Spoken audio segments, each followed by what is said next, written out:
ಚಿಂತೆಗೆ ಧ್ವಜ ಜಯದ್ರಥ ಮಾದಿಗಳು ಸೈನ್ಯ ಸಮೇತರಾಗಿ ನಿನ್ನ ಸಲಹೆ ಕೊಟ್ಟರು. ಯೋಧರು ಈಗಿನ ಸಮಾಚಾರವಲ್ಲವೇ? ನಾನು ಅದಕ್ಕಾಗಿ ಚಿಂತಿಸುತ್ತಿಲ್ಲ. ಈ ದುರ್ಯೋಧನನು ಅಕಾಲ ಶೂರನು. ನನ್ನೆರಡು ತೋರಣಗಳಿಂದ ಇಡೀ ಪಾಂಡವ ಸಮಸ್ತ ಸೈನ್ಯವನ್ನ ಎದುರಿಸಬಲ್ಲೆ. ಜಾತಿ ಹಿಂಸೆ, ಸಂಯುಕ್ತ ಕಲಹ, ಇದು ಉಚಿತವೇ ಮಾವ. ನಾನು ಆ ದಿನ ದ್ವಾರಕೆಗೆ ಹೋದಾಗ ಯುದ್ಧವು ಅಧರ್ಮವೆಂದು ಕೃಷ್ಣನು ಎಷ್ಟೋ ವಿಧವಾಗಿ ಹೇಳಿದನು. ಆದರೆ ಮಾನವನ ಮಾನವನ್ನು ತಿರಸ್ಕರಿಸಿದರು ನಾವು. ಕೃಷ್ಣನು ಕ್ಷತ್ರಿಯ ಜಾತಿಯ ಪರಮವೈರಿ. ಅವನ ಪರಿವಾರವೇ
ಈ ದಿನ ಸತ್ಕಾರವನ್ನು ಸ್ವೀಕರಿಸಿ ನಾಳೆ ನಮ್ಮ ಮಂದಿರಕ್ಕೆ ಬಂದೇ ಬರುವರು.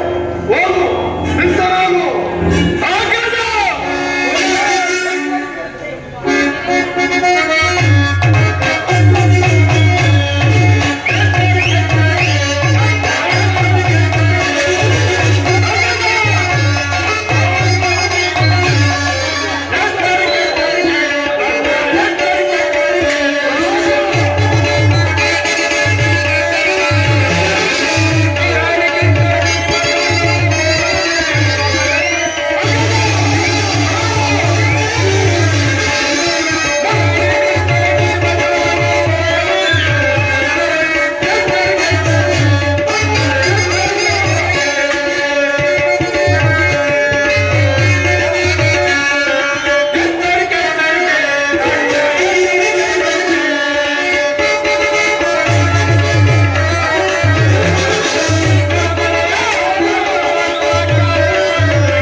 ನನ್ನ ನಂಬರ ಸೌಭಾಗ್ಯ ಸ್ವರೂಪವನ್ನು ವಹಿಸುತ್ತಿದ್ದರು. ಸಿಂಹಕ್ಕೆ ಕ್ರಿಸ್ತನು ಅವರಂತೆ ಸಂಧಾನಕ್ಕೆ ಸಂಬಂಧಿಸಲೇ ಕೃಷ್ಣನು ಶಾಂತಿಗಾಗಿ ಇಲ್ಲಿಗೆ ಹಾಗಿದ್ದರೆ ಈ ಸಾರ್ವಭೌಮನ ವೈಭವವನ್ನು ದೃಢೀಕರಿಸಿ ದಾಸಿ ಪುತ್ರನ ಮುರುಕು ಜೋಪಡಿ ಆಶಿಸುತ್ತೇನೆ. ಪ್ರಾರಂಭದಲ್ಲಿ ಸಹಿಸಲಾರದ ಅಪಮಾನ ಭಕ್ತಿ ವೈರಾಗ್ಯದ ನೆಪದಿಂದ ವಂಚಿತನಾಗಿ ಈ ಅಪಮಾನವನ್ನು ಹೇಗೆ ಸಹಿಸಿಕೊಳ್ಳಲು ಕೃಷ್ಣನಲ್ಲಿ ಇಷ್ಟೊಂದು ದ್ವೇಷವಾಗಿ ಸಿಗುತ್ತಾನೆ.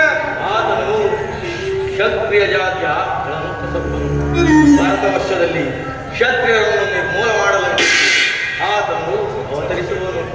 ಯಾರವನ ಭಕ್ತಿ ವೈರಾಗ್ಯ ಪ್ರದರ್ಶನಕ್ಕೆ ಮರಳಾಗಿ ಅವರನ್ನು ಭಗವಂತನವತಾರವೆಂದು ತೋರಿಸುವರೋ ಅವರನ್ನೇ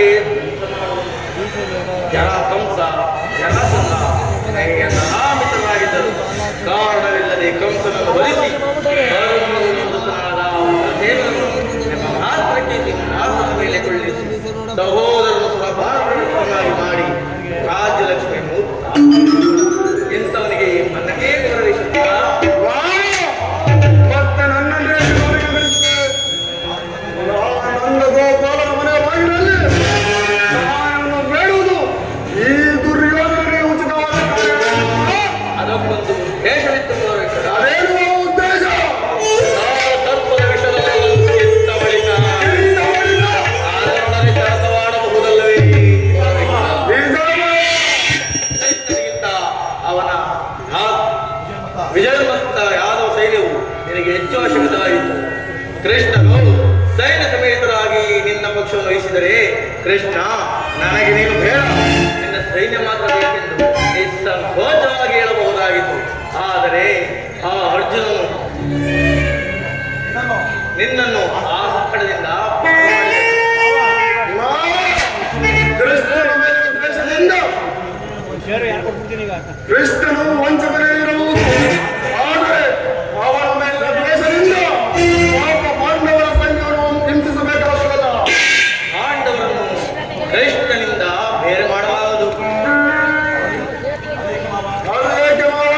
ಅವರೆಲ್ಲರೂ ಅವನ ಆಧಾರಕರು. ಇದ್ದರೂ ನೀನೇನಾದರೂ ಸಂಧಾನಕ್ಕೆ ಸಮ್ಮತಿಸಿ ಅರ್ಥ ರಾಜ್ಯವನ್ನು ಕೊಟ್ಟಿದ್ದೆ. ಆದರೆ ನಿನ್ನ ರಾಜಿಗೆ ನೀನೇ ಅಲ್ಲವಯ್ಯ.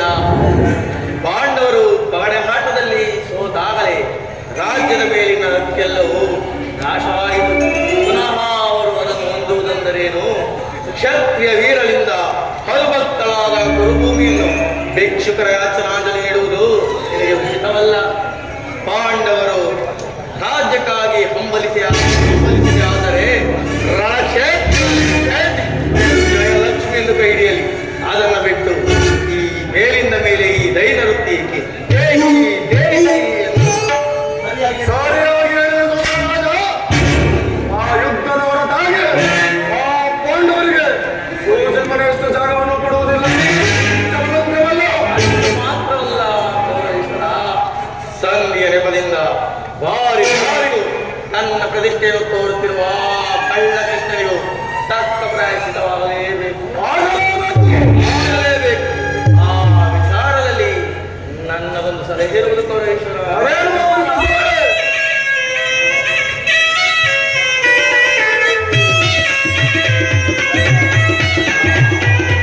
ಈಗ ಬೇಡ, ಯಾವ ಸಮಯದಲ್ಲಿ ಜ್ಞಾಪಿಸಿದನು. ಈಗ ರಾಜ್ಯಸಭೆಗೆ ವೇಳೆಯಾಯಿತು. ನೀನು ನಡೆ ಗೌರವೇಶ್ವರ. ಕಾರ್ಯವನ್ನು ಮಾಡುವುದಿಲ್ಲ. ಗೌರವೇಶ್ವರ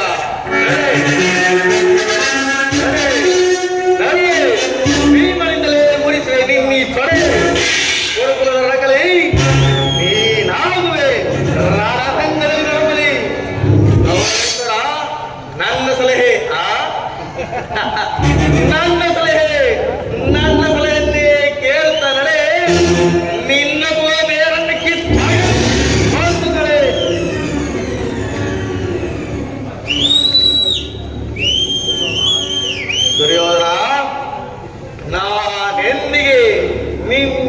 ಮನೆಗೆ ಕಾಲಿಟ್ಟೆನೋ ಅಂದೇ ಅಂದೇ ನಿನ್ನ ಅರಮನೆ ಭೂಮಿ ಹೋಗ್ತಾಯಿತು. ನೆನಪಿಗೆ ನಿನ್ನ ಸಾಮ್ರಾಜ್ಯಕ್ಕೆ ಕಾಲಿಟ್ಟನು ಅಂದೇ ಅಂದೇ ನಿನ್ನ ಸಾಮ್ರಾಜ್ಯವು ಮಾರಿ ಹೋಗ್ತೀರಾನೆ.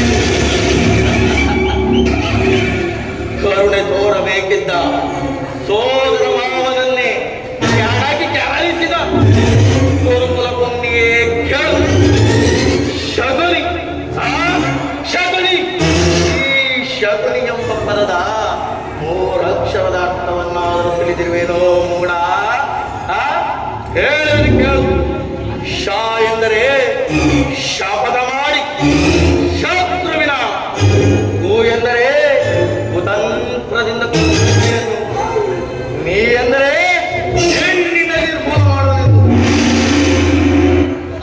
ದಾಳು ಈ ದಾಳಾದರೂ ಅರಿವಿರುವುದೇನೋ ಮೂಡ? ಹೇಳು ಕೇಳು. ದಾಳಗಳನ್ನು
ಕುರುಕ್ಷೇತ್ರದಿಂದ ಈ ಶತ್ರುವಿಗೆ ಸುರಪಾಲ